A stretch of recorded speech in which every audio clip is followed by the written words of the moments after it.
chasing after daily chores and childcare. I was so sleep-deprived that I ended up falling asleep on the sofa. I could faintly hear the sound indicating that the laundry was done in the distance of my consciousness. I thought to myself that I needed to wake up soon. Suddenly, I was completely drenched. When I opened my eyes, my mother-in-law was standing in front of me, holding a bucket and laughing. If you have time to be sleeping, get moving. Then, I heard my daughter crying next to me.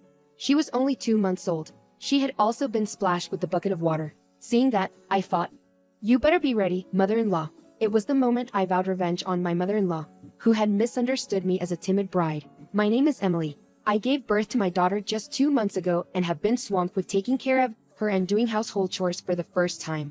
Of course, the childcare is not only on me. My husband helps out as much as he can. However, he often has to leave home for work trips, so I'm basically doing the childcare on my own. Thanks to the cuteness and love for my daughter, I've somehow been able to keep going, but there was another thing I had to strive for. That reason was my mother-in-law, who I live with. My mother-in-law would impose chores and various requests on me, and at times, even bully me. She was depressed due to the loss of my father-in-law, and she consulted us, saying she was anxious about living alone. That's why we ended up living together. I won't be much of a bother. I just don't want to be alone right now. I'll help with the chores, so please let me live with you. Moved by my mother-in-law talking in tears, my husband and I accepted living together. At that time, there were no strings attached between my mother-in-law and me, and I was genuinely worried about her.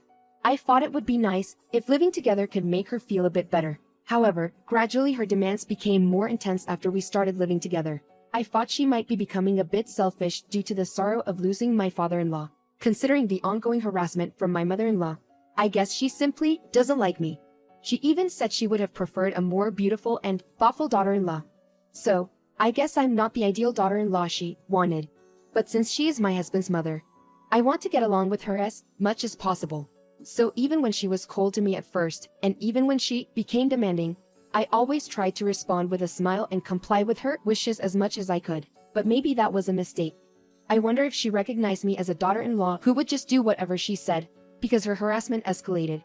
You really do the housework carelessly, don't you? I wonder if she doesn't like the way I do housework, as she started to complain about this and that. This doesn't taste like our home cooking. Please make it again. Wearing such a short skirt while you're pregnant. Are you trying to act seductive and have an affair? Being told things like that every day, surprisingly, made me feel like I was a worthless person. Of course, I made an effort, tried to make my cooking taste like hers, and made sure not to wear short skirts. My makeup was light when going out, so honestly, it shouldn't be much different. No matter how much effort I made, her nagging didn't decrease. You can't even do housework properly. Can you really take care of a child? I feel sorry for the baby that's going to be born. Children can't choose their mothers, after all. I was in an unstable mental state during pregnancy, and my mother-in-law's words pierced my heart. Even though I could normally endure her bullying, at that time, with my anxieties about children and parenting, I had reached my limit. And then, when I was 7 months pregnant, a certain day came when I was folding laundry. After I finished organizing the laundry and taking a break, that was my only moment of bliss. As my belly grew bigger, doing housework became harder. Those moments of respite were very precious to me. Ideally, I should have been doing housework with my mother-in-law, but of course, she wasn't doing any housework and was just watching her favorite TV shows, eating snacks, and doing as she pleased. But it would have been better if she had just stayed quiet by herself. When she stayed by herself, housework went more smoothly, and I could avoid feeling unpleasant. But when I finished folding the laundry, my mother-in-law came over with a smile. I had a bad feeling, but by the time I realized it, it was too late. At that moment, she spilled her coffee all over the laundry. Oh, I'm sorry. My hand slipped. She apologized, but it was obvious that she did it on purpose. And then, the emotions I had been suppressing overflowed. Surprisingly, I couldn't stop the tears from flowing.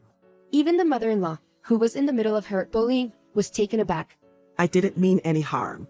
It really wasn't on purpose. My mother-in-law, unusually flustered, apologized, but her words didn't really get through to me.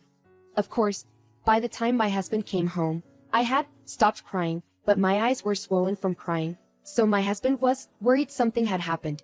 She just got a bit tired. Emily, I'm sorry, okay? I accidentally spilled coffee on the laundry. My mother-in-law quickly interrupted the conversation between my husband and me, making excuses. My husband sighed. Mom, please help Emily out a bit more. I've been quiet because Emily always says she's fine, but you leave all the housework to her, don't you?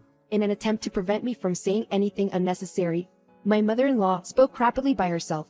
My husband opened his mouth as if to admonish her. After hearing my husband's words, my mother-in-law clearly felt dejected and told us that she would help with the household chores from tomorrow. However, she only asked this way in front of my husband.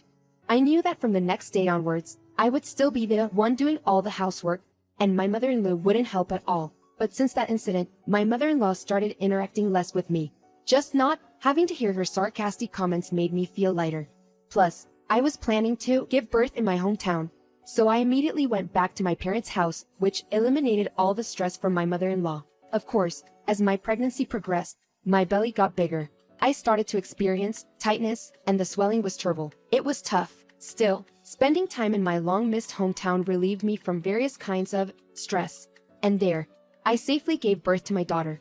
I devoted a whole month to childcare with the help of my parents. However, I couldn't continue this fulfilling life forever, and after 2 months, it was time to return to my own house. Knowing that my mother-in-law would be there made me feel a bit heavy-hearted, but the house with my husband is my home. Besides, from now on, I don't have time to be troubled by my relationship with my mother-in-law. I need to become a stronger mother to protect my beloved daughter. Holding my newborn daughter in my arms, I made that vow. The reaction of my mother-in-law when she saw her granddaughter for the first time was cold. A girl can't carry on the family name. Make sure you raise her without causing any trouble. Plus, she has a flat nose just like you. Poor thing. I couldn't tell if she had completely forgotten about what happened before I went to my hometown, or if she just didn't care. But she was the same sarcastic mother-in-law as always. Just thinking about having to listen to her nagging again from today makes me feel a bit unpleasant, but I don't have the time or the will to deal with her. I decided to interact with her indifferently, making sure her words wouldn't affect my feelings. However, she seemed to dislike my attitude, and when I was busy with childcare, she started to ask me for favors. Can you drop this letter in the mailbox for me? Can you pick up my dry cleaning? Can you air out the futon in my room? Each request seemed trivial, but they were enough to overwhelm me as I had just given birth and was busy with housework and childcare. I tried telling her, I have my daughter to take care of, it's difficult for me, and from now on, I'd like you to do these things yourself. But my mother-in-law was never satisfied. She would complain for tens of minutes until I agreed to do what she asked. Even though she could have finished the task herself in the time she spent complaining. What made me even more furious was that she only did this when my husband was away on business trips. She took advantage of his absence, knowing that there would be no one to reproach her. I really think she has a bad personality, but I guess this is just who she is. It was somewhat tolerable when my husband was home, and my love for my daughter kept me going. However, my body was worn out after giving birth. I was dealing with sleepless nights, feeding my daughter every few hours, and comforting her when she cried at night. And then, one day, I accidentally fell asleep on the living room sofa with my daughter. I heard the system sound indicating that the laundry was done from afar. As I thought in my head that I needed to hang the laundry, a large amount of water suddenly poured down from above. Oh! Startled by the cold water, my drowsiness instantly disappeared, and in front of me stood my mother-in-law, with a bucket in her hand, looking triumphant. If you have time to sleep, get moving. Do you think it's okay to slack off just because you're a housewife? The smile on her face was the same as when she spilled coffee on the laundry before. What now? You plan on crying again? I truly despise women who think crying solves everything. Then, I also started to hear my daughter crying. Realizing this, I quickly checked on her, lying beside me, and noticed that some of the water from the bucket had also splashed onto her. The moment I saw that, my head went completely blank, as if my blood had started flowing in reverse. Prepare yourself, I warned her. She just laughed in response. It seemed she found it amusing, thinking what could a woman, who can only cry, possibly do? I decided to ignore my mother-in-law, and went to take a bath with my daughter. Even though she had been mistreating me, I had been considerate because she was, after all, my husband's mother. But I decided then not to care about her at all anymore. After the bath, as I was dressing my daughter, I was also figuring out how to clean the soaked sofa. While lost in thought about the future, my mother-in-law, smiling, came up to me, asking if I had finally decided to do some housework. You haven't hung the laundry yet, have you? Hurry up and do that too. Just having a child doesn't mean you can neglect household chores.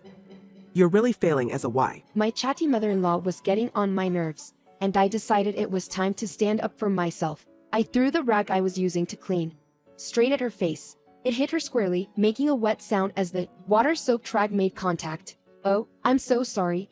My hand just slipped," I said, as I saw her face turning red with rage. You did that on purpose. As my mother-in-law exploded with anger, I pretended it was an accident. She didn't believe me and stormed off to the bathroom. Later, when my husband came home, I acted as if nothing had happened and didn't mention the water incident. My mother-in-law, probably making up excuses in her head, was puzzled why I didn't say anything. The next day, after my husband had left for work and my mother-in-law was still soundly asleep, I went to her bedroom with a bucket full of water and without hesitation, poured it all over her. Wow. My now soaked mother-in-law got up, her eyes showing a mix of anger and confusion. "How long does her freeloader plan on sleeping? You said we'd share the housework when we agreed to live together, right? Please stick to your promises," I told her with a smile, and her face turned awkward. Emily, what's gone into you? You've been acting strange since yesterday. I didn't say anything to my mother-in-law, who was asking with a trembling voice. Instead of words, I just showed her a full-faced smile, and then left her bedroom. Since that day, she started staying in her room. Perhaps thinking that I had gone crazy, or maybe she was just scared of being retaliated against. So, I took over and started asking her to do various chores for me. "Mother-in-law, please clean the toilet and bathroom. And, I'm looking after my daughter right now. So could you please do the shopping? Make sure you don't forget anything." At first, she would mutter complaints, but whenever I held a mug in my right hand, she would quiet down, perhaps worried that I would spill coffee on her again. Of course, I was still nursing, so it wasn't coffee in the mug, but just the idea of a beverage seemed to make her uncomfortable. About a month into this new lifestyle, my mother-in-law had completely stopped opposing me. She thought she had a timid daughter-in-law who wouldn't talk back no matter what, but now she was dealing with a daughter-in-law who was unpredictable. I thought that was enough, and I told my husband and mother-in-law that I wanted to live separately. Why? I've been doing the housework properly. I even made dinner today. She probably never thought we'd actually end our cohabitation, so my mother-in-law was panicking. However, the desire to dissolve our living arrangement was stronger in my husband than in me. Mom, I've heard from Emily about what you've been doing to her all this time. I can't take care of someone who harms Emily and our daughter anymore. My mother-in-law argued back, saying she didn't do such things, but I showed her videos I had recorded of her mistreating me. There were scenes where she splashed water on me and was asked to do things for her. What is this? Since when have you been recording? I told my trembling mother-in-law that I had set up the camera after returning from my parents' house. "I really didn't want to do this, but I have a daughter, so I had no choice," I said apologetically. My mother-in-law started to say that she was being mistreated as well, but there was no evidence of that. Emily would never do such a thing. I'm tired of hearing your excuses, Mom. We're moving out next month. My mother-in-law, asserted by my husband, was in a daze for a while, but then she burst into tears and started begging us not to leave her alone. Emily, I was wrong. I'm sorry. I promise I'll never do anything you dislike anymore. So please don't abandon me. My husband had already told her that we would never live together again. She was crying loudly. Emily, I'm sorry. Please forgive me. I've truly reflected on my actions since then. I've changed my ways. I will never mistreat you again. My mother-in-law came to my side, knelt down, and apologized. I squatted down to meet her eyes, laughed softly, shook my head, and whispered in her ear, "You hated women who think crying solves everything, didn't you?" I thought I heard a small scream from her, but I didn't care anymore. I just looked at my trembling mother-in-law, indifferent to whatever she was thinking. A month later, our family safely moved to our new home. My mother-in-law seemed to have rented a small apartment and was living alone. My husband declared disownment of his mother when we moved out, and we haven't been in contact with her since. We don't know what kind of life she's leading now. If she had just lived normally without mistreating me, none of this would have happened. I think anyone capable of rational thought wouldn't mistreat their daughter-in-law. Thanks to my husband getting angry at my mother-in-law, the story spread throughout our relatives, and it seems my mother-in-law is now leading a very constrained life. At family gatherings, weddings, and funerals, we no longer see her. Thinking of my mother-in-law, who has been abandoned by her only precious son and has nowhere to live, I can't help but think maybe I went a bit too far. But I don't regret it. There are certainly people in the world who take advantage of others' kindness to exploit and hurt them.